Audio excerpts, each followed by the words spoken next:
Thanks for tuning in to EDC Journeys. This is my overview of the Bestech circuit.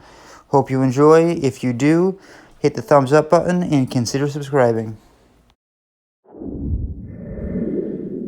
What's going on, EDC people, and what's our journey today? The Bestech circuit.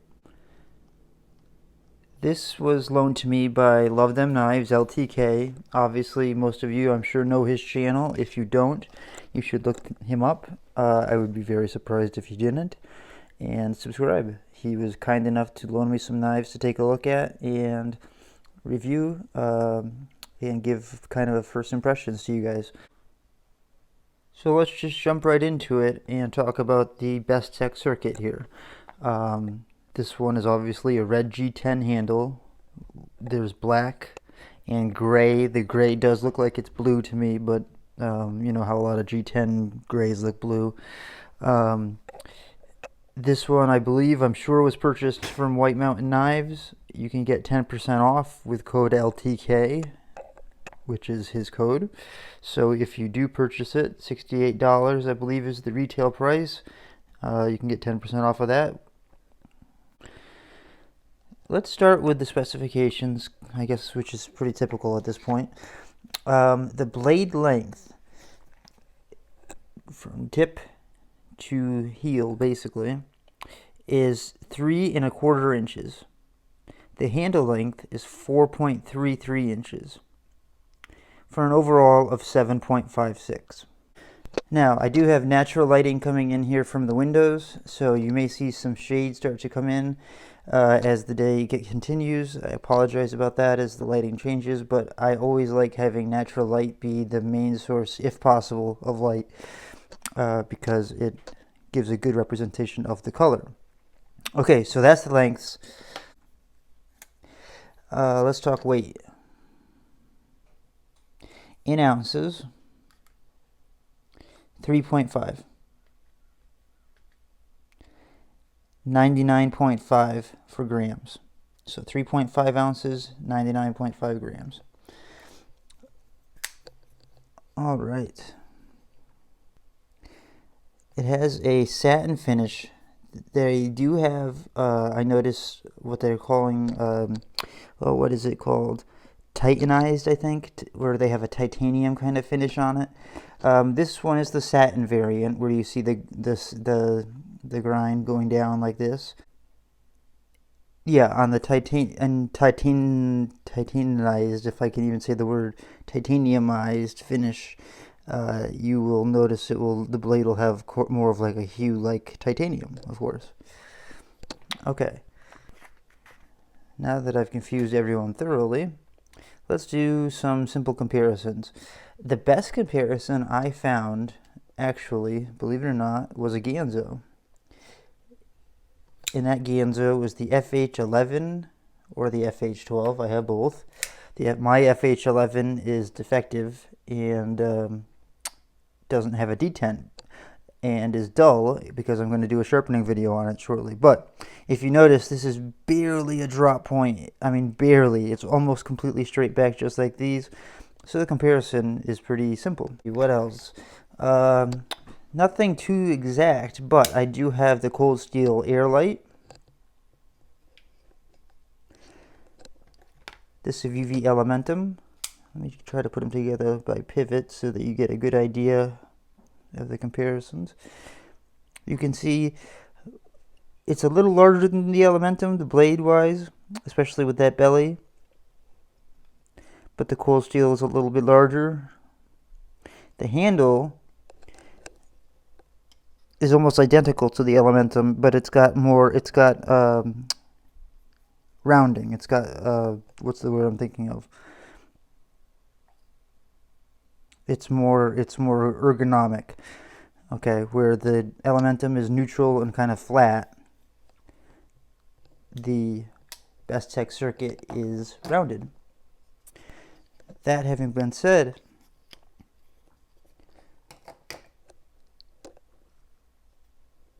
it is a near flat grind. It has a very high flat up here and a hole. You'll notice that the hole, unfortunately, I can't flick it anyways. Maybe somebody else can, but it is not really usable that way. So I'm not sure exactly what the point of it is, but it's there. Let's get the calipers. Oh, before I do that, it is,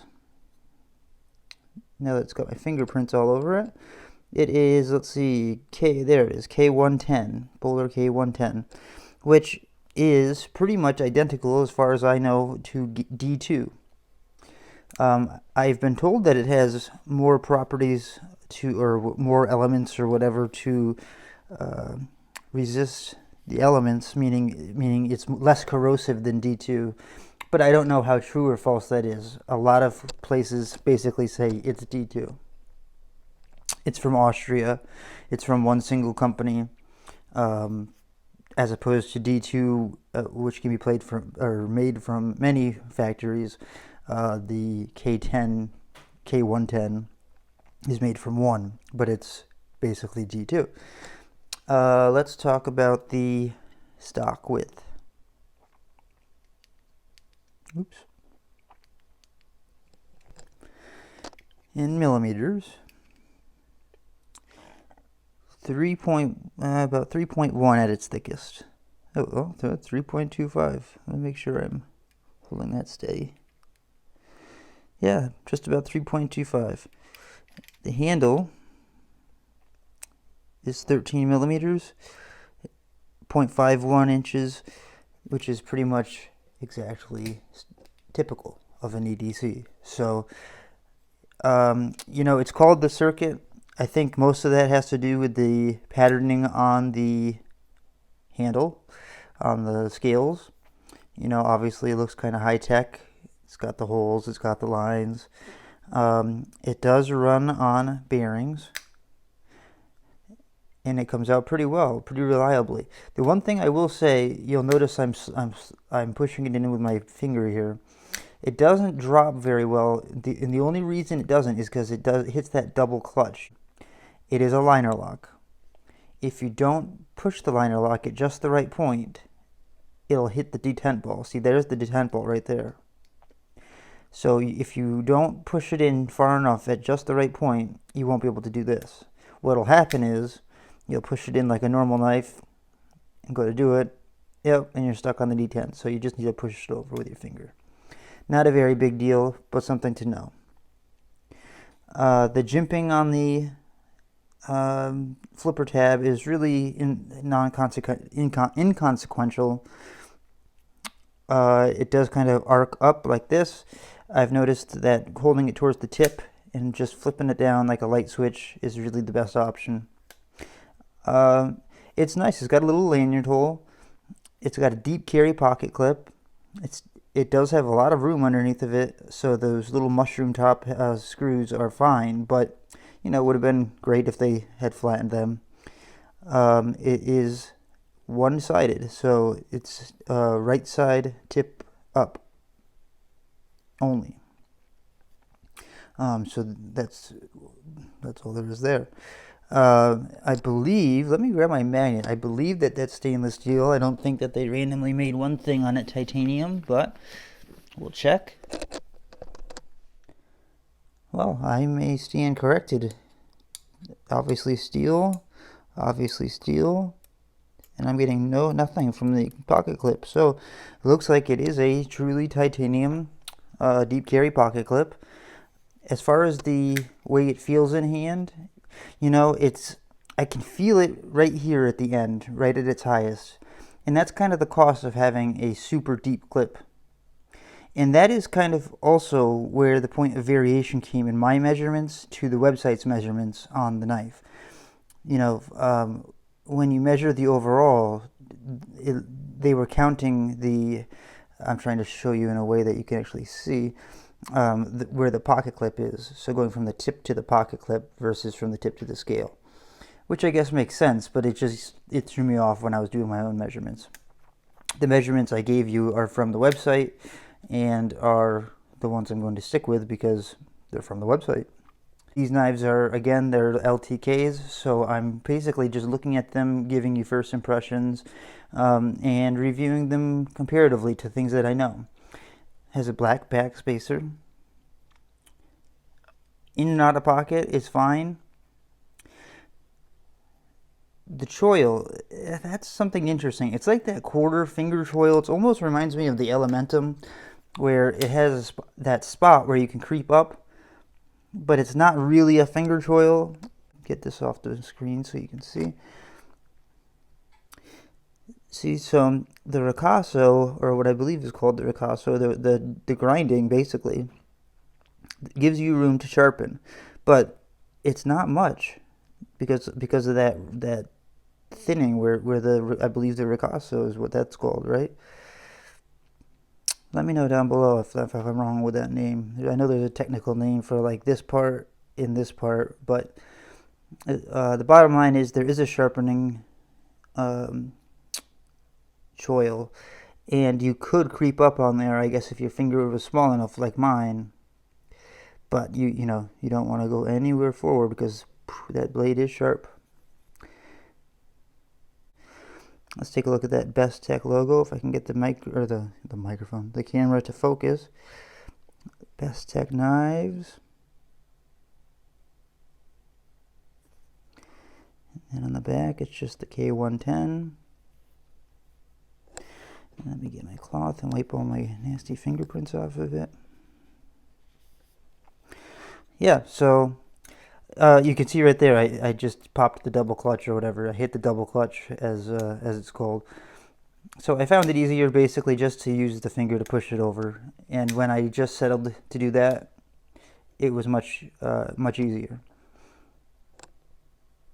So I do like the contouring.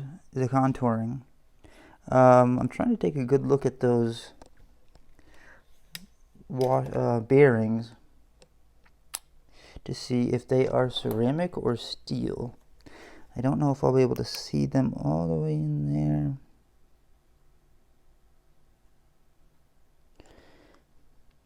They look like they're stainless steel bearings to me because they are shiny, but I could be wrong. Regardless, it is on bearings. I believe they're stainless steel bearings. Yeah, so I was mentioning this is the satin finish variant, and it does, White Mountain Knives does sell the titanized finish as well, which is just the more titanium looking, it's got that titanium overlay, like almost like a clear coat on it. But this is the regular satin finish. I was drawn to this knife at first when it came from the box that he sent. It's comfortable to hold. The only thing that actually bothered me was just this is personal because it's hand size and hand layout, was the corner of this kind of became irritating after a while holding it, and the end at the pocket clip. Those 2 points I could see being an issue for somebody, especially with a larger hand than me. While we still have the sunlight, let's see if I can get some shots of it up close so you can see the texturing. The holes and the lines definitely help, but there is a little bit of dimpling on the G10. You can see it right there. That helps as well. And you can hear that sound.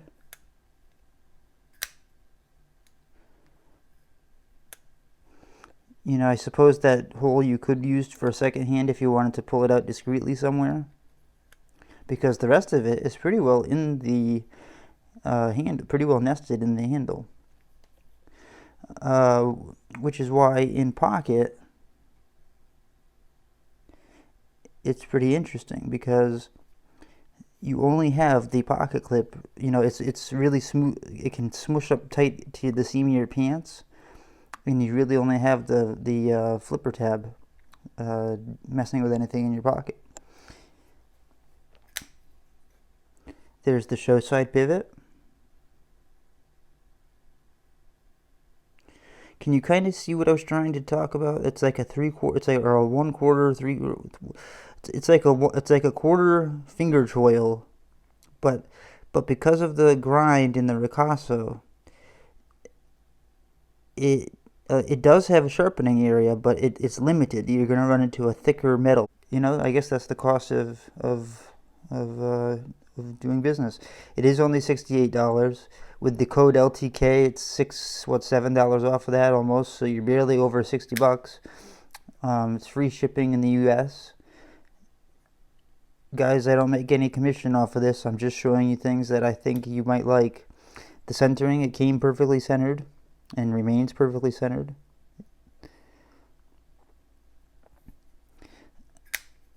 You know that, and remember it. Even though we measured the thickness of the handle, and it was the average, 0.51, I believe. That's at the thickest point of the contouring. So even though it is does come to that maximum thickness, really it's a little, most of the knife is a lot thinner, or somewhat thinner. So it does feel slender. It deploys well every time. The K110, I don't have a whole lot of experience with K110 personally, but let me see if I can show you how far back. I don't know if you can see through this. Yeah, see the detent ball. Oh, first of all, you see the liners that are nested in the G10. They do have holes in them to lighten it up. But do you also see the detent ball? See it right there? Right. Oh, now we're zoomed in. Right there. Well, instead of doing this like Inspector Gadget, maybe I could just zoom in like a normal person. Okay.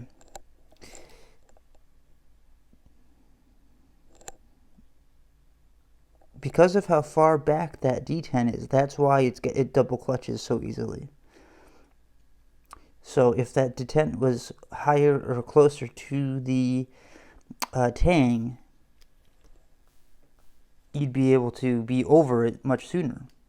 But instead, you push the button, and you rely on that tab to hit your finger. Because here's what happens. A lot of people, when they push the liner lock, they just push it over where they have access to it, right? Which is mainly at the main part.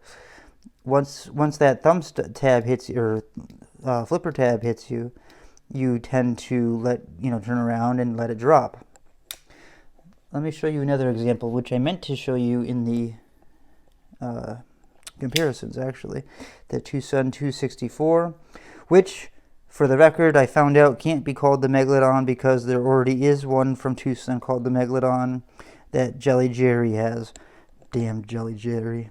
I actually spoke to Mazwan Mokhtar himself about it. I was so close, but nope, no cigar. All right. So just in comparison, you can see, actually size-wise, it's about the same. Obviously not in the height of the blade. That's significantly different, but the handle and the blade length are relatively close to the same. But on this knife, let's see here. Light. Need light. Let there be light. You see that detent ball? See how closely it is to that tang? That makes it so that I can go like this. That was almost anticlimactic, but I just tightened this. That's why it's already. See, immediately, it's already over that detent right there. The start of the detent is there. So if you go any further than that, you're over it. Okay, where on this one, it's so far back that unless you do as I'm doing and push it down here, knowing that you're going to hit it. So either get in the habit of using your finger, which is no big deal, or learn to do it down here so that you can pass the detent ball and go down. Of course, we've got a lanyard hole. This is like fire engine red. My daughter Mary was drawn to the color. She thought it was a cool looking knife. So what are my opinions on it? Well, it's tough to say, because here's the truth. Bestech, I've handled other Bestechs, like the Warwolf, which was amazing. but it was also more expensive. This is $68, and you're getting a G10 handle with nested liners. You're getting 10% off with no tax or shipping cost. It has a backspacer, titanium deep carry pocket clip, which I'm surprised is titanium still, but anyways, whatever. A nearly full flat ground blade. You know, but then the question of this comes into play. And I'm just being honest here, guys. This is a Ganzo, which is what, let's say $20. It's contour G10 with nested liners, a backspacer, a hidden lanyard hole, D2 blade steel, which supposedly is the same, a near similar blade shape. This is clearly a straight back. This is just barely a drop point, I believe. You know, granted, this is doing, you know, a Chinese made knife, and this has no detent, so I can't show you a good example of dropping there. I'll use this one. You know, but a knife that doesn't have a detent issue. And then there's this. And I like, you know, I like most Bestechs, so I'm not sure how I feel about it. You know, if the K110 is truly more resistant to corrosion than D2 is, then maybe there's something to that. I do like the fact that it's got G10, true G10 with nested liners so that it looks nice and thin, that the liners are skeletonized. I like the blade and the blade shape. I really wish that hole was accessible to flick. That would make a whole big difference. To me, anyways.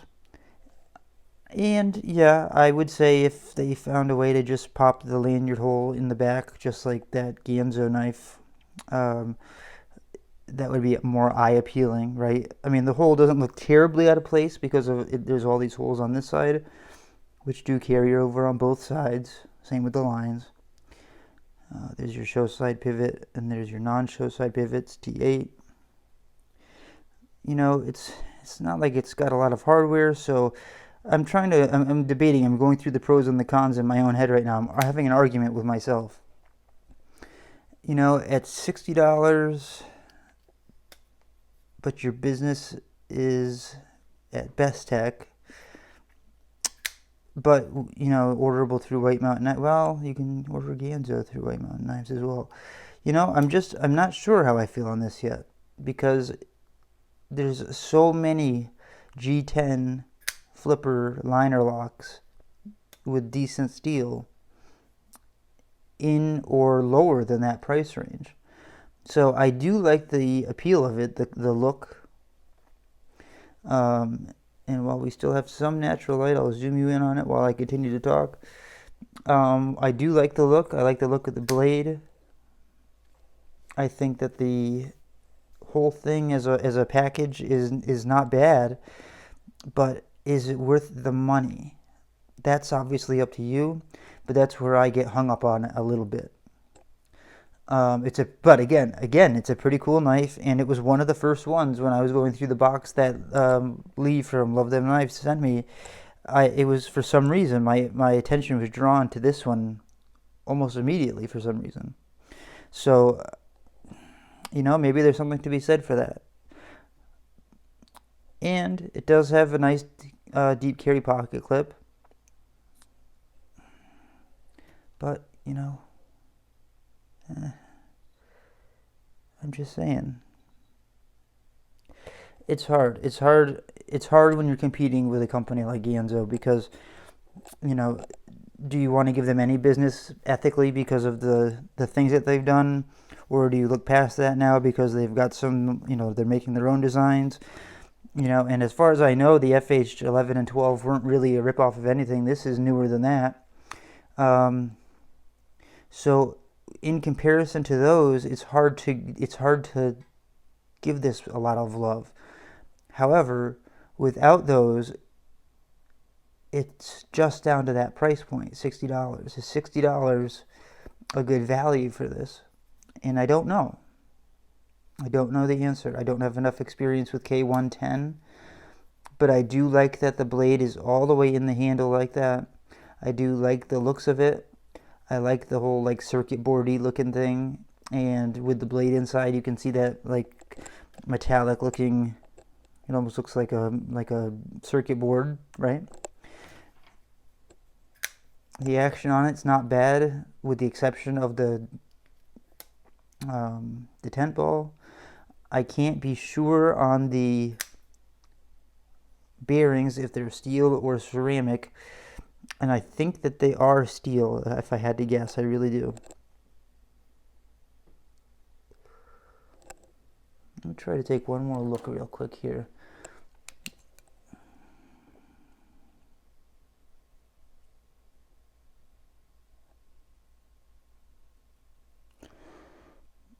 Yeah, I mean, they're definitely caged in like a, in that phosphor bronze-ish looking washer cage, but the balls are steel colored, and I've not seen ceramic bearings that have that color. So what difference does that make to you? I don't know. Does it make a difference to you? Do you care? I don't know. But this is just my overview of this knife, and I like it aesthetically. I take away points for the detent ball. I like how the G10 is contoured and feels. I like that it's a deep carry clip, and I like it even more now knowing that it's titanium, but I don't like how it feels right in my hand. But that's a personal thing because it's my hand size. The blade shape is, I mean, who can argue with that shape? It's a pretty typical shape as far as I'm concerned. So I have mixed feelings on this knife. How about you let me know what you think down below? Because I'm having a hard time looking at it and seeing the value at $68 for retail price before the discount.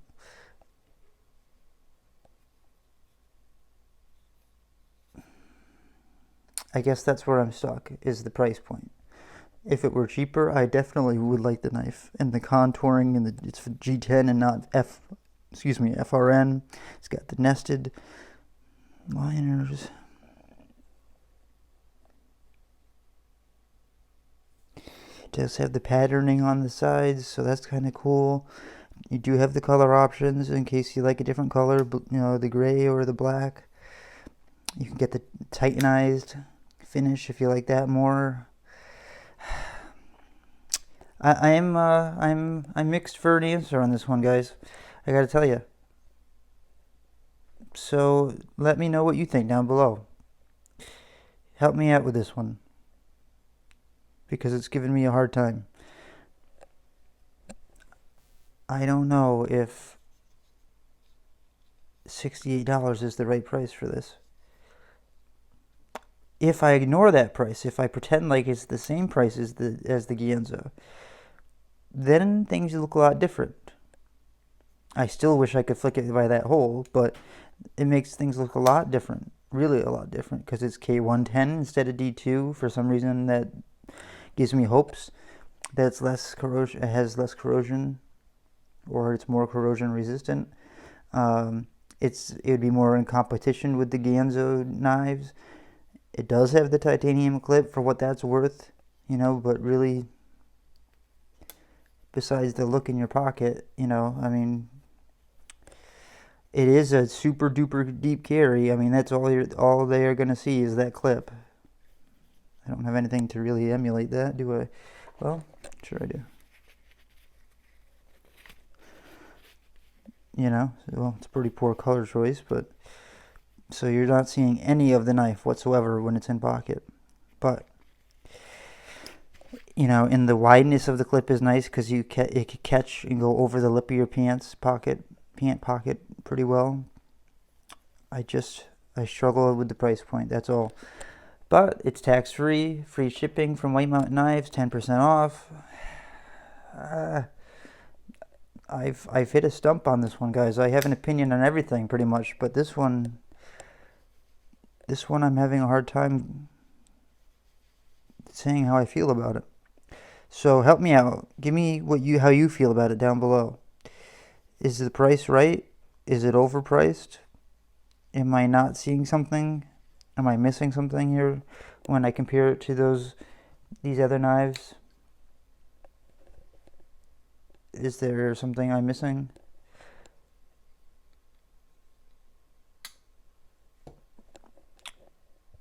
I don't know. But aesthetically, I was drawn to it. That much I do know.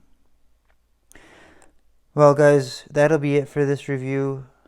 I might have to add some more things into this because it's quite a strange review to put up, or overview, or rather, whatever.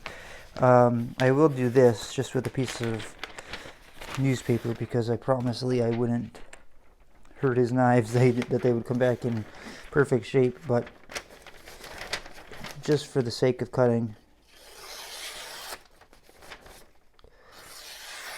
It is sharp. It is a knife. There is that. Alright guys, let me know what you think down below. I have mixed emotions and feelings over it. Am I missing something? Is there some reason why the price is higher than it is, or as high as it is? Help me out with this one, because I'm in desperate need of it on this knife. That said, have a great weekend. Hope you enjoy all of your time. I'm gonna put a little video at the end of this showing you what I do, what I've been spending my time doing, and maybe you'll feel better about how you spend your time. Okay, take care, guys. Have a great day. Thanks a lot for watching my overview of the Bestech circuit. If you liked it at all, hit the thumbs up button and consider subscribing for more content like this.